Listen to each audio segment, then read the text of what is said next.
Man, what a difference 24 hours makes, huh? For those that tuned into my video yesterday, you might have heard me and saw me say this. There's no interest in Mike Hoffman. If there's no interest in Hoffman, I don't see how there's any interest in Evgeni Dadonov. I really, really don't. So I get out of church this morning and then I decide to look at my phone and I realize that the Montreal Canadiens actually did something. While I was in church praying that Kent Hughes and Jeff Gorton would make a trade, and honestly, it's amazing how fast those prayers were answered. Okay, truth be told, I wasn't praying for a trade, but you get the sentiment. So after everything we've heard told us that there is no interest league-wide potentially around Mike Hoffman being dealt, Evgeni Dadonov, Big Daddy Nov, gets traded to the Dallas Stars. In return, Denis Gurianov. Here's an interesting little thread on Denis Gurianov from Arpin Basu. Denis Gurianov is an arbitration-eligible RFA at the end of this season. His salary cap hit is $2.9 million, and he's had a difficult time in Dallas. But I was high on him, so high on him after covering the 2020 bubble playoffs. He was a dynamic player, and the thread continues. I can't imagine Gurianov would have much of a case in arbitration the way things have gone for him, and frankly, if it came down to choosing between a fifth-round draft pick and this reclamation project in Gurianov, I would opt for this reclamation project. Meanwhile, the Canadiens taking on Dadonov has resulted in shedding Shea Weber's contract and now getting to take a roll of the dice on a player who looked so promising a few years ago and still has time to realize some of that promise. I got to agree with my buddy Arpin on this one. Okay, Arpin and I aren't actually buddies. I did talk to him once on this channel during COVID as well, but that's exactly it. This is the kind of trade that Kent Hughes said that he wants to make. In terms of any trade that is proposed to the Montreal Canadiens, it has to make sense for the Montreal Canadiens and the future of the Montreal Canadiens. To me, this trade is exactly that. You've got a power forward who's got skill in many different facets here. I don't know how he is defensively. That I can tell you.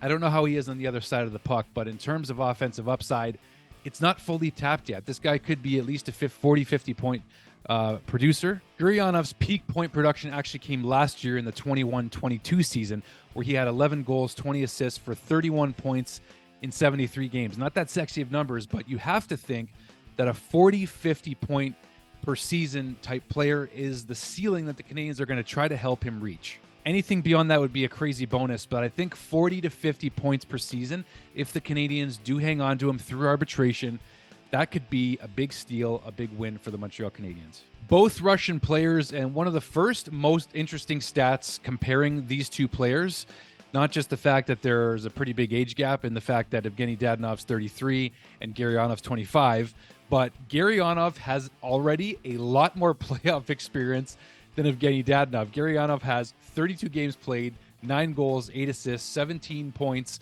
in 32 games, where Big Dadonov has 4 games played. And in those 4 games played, 1 assist. So you have to think that with Dadonov going to Dallas, this has got to give him an extra spark and a final chance to go for a Stanley Cup and actually get more playoffs games under his belt. But somehow Dallas really feels that Dadonov could help them. And you know what? Based on the effort level alone, if you compare Dadonov to Mike Hoffman, you definitely get a lot more effort out of Dadonov, not necessarily more results, because Mike Hoffman's just relying mostly on talent, it seems, which he has. But you get more effort from Dadonov. So for the Dallas Stars fans' sake, I hope that's what you get, and that effort and hopefully better line mates turn into better results for Dadonov. I got to say, though, after watching some highlights of Gurianov, and his best season came, really, it was a breakout season for him in the bubble, but pre-bubble in 1920 was when he had his best production. He had a season of 20 goals, 9 assists, 29 points in 64 games played with the Dallas Stars. But at least as of lately, the last couple seasons, the wheels have seemed to fall off a little bit for Gurianov. So I'm not exactly sure what's happened, if it's a change in line mates, if it's mental, if it's something that's just hindering him from becoming the player that the Dallas Stars selected. Because you guys got to remember, too, he's a first-round selection. He went 12th overall in the 2015 NHL entry draft by the Dallas Stars. Gurianov is a power forward. This guy's got some size, 6'3", 205 pounds.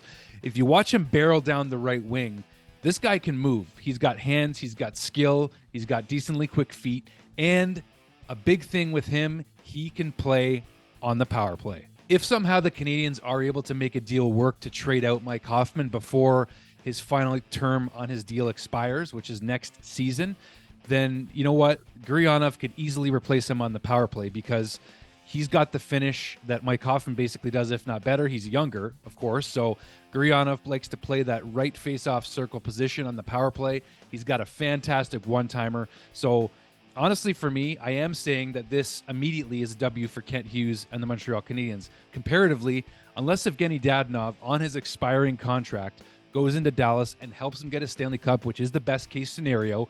Unless that happens, I mean, immediately I'm looking at this as a W for the Habs, because this guy in Gurianov is 25 years old, still some untapped potential, and we've already seen a decent amount of potential. This guy's 25, turning 26 this summer, and given the free style of play that Marty St. Louis has taught these current players on the Montreal Canadiens to play, this is a great atmosphere and environment for him to come and try to flourish again. Dadonov's about to turn 34. Gurianov's about to turn 26. That is a 8-year difference in age with a player who, again, has size, has speed, has skill, fits the mold in terms of maybe even the top 6 that the Canadiens are trying to build. I would say at least the top 9. So let's say top 9. Gurianov will fit into the top 9 for the Montreal Canadiens, but I'm looking forward to seeing what he can do under a Martin St. Louis coached team, working with the skills coaches, Nick Bobrov, Adam Nicholas, and just kind of seeing what they can bring out of this kid, because obviously they see something. They've had their eyes on him for a little while here, and I can't believe that they got a player potentially of this caliber of talent untapped for Evgeni Dadonov. Kent Hughes and his wizardry are back at it again. I don't know. I just like this deal. I was excited to talk about it after actually looking into the player and seeing what we actually might have, and the fact that we might not get that many more deals to talk about before this trade deadline on Friday, March the 3rd. So I'm looking forward to seeing what he can bring. I really am. I'm wondering what his number is going to be, because he was number 34. I don't think Jake Allen will be giving that number anytime soon. I want to know what you guys think about Gurianov down below and this deal for the Montreal Canadiens, and seeing what the potential, untapped potential could be for this player, because based on what I saw in the highlights, I like what I see. I think that we're onto something here in terms of, fostering an environment where he can succeed again, because he had a lot of promise at the beginning of his career with the Dallas Stars, and I really want to see what he's got on the Montreal Canadiens. Thanks for watching, guys. Appreciate the feedback and the support. We'll see you guys again real soon.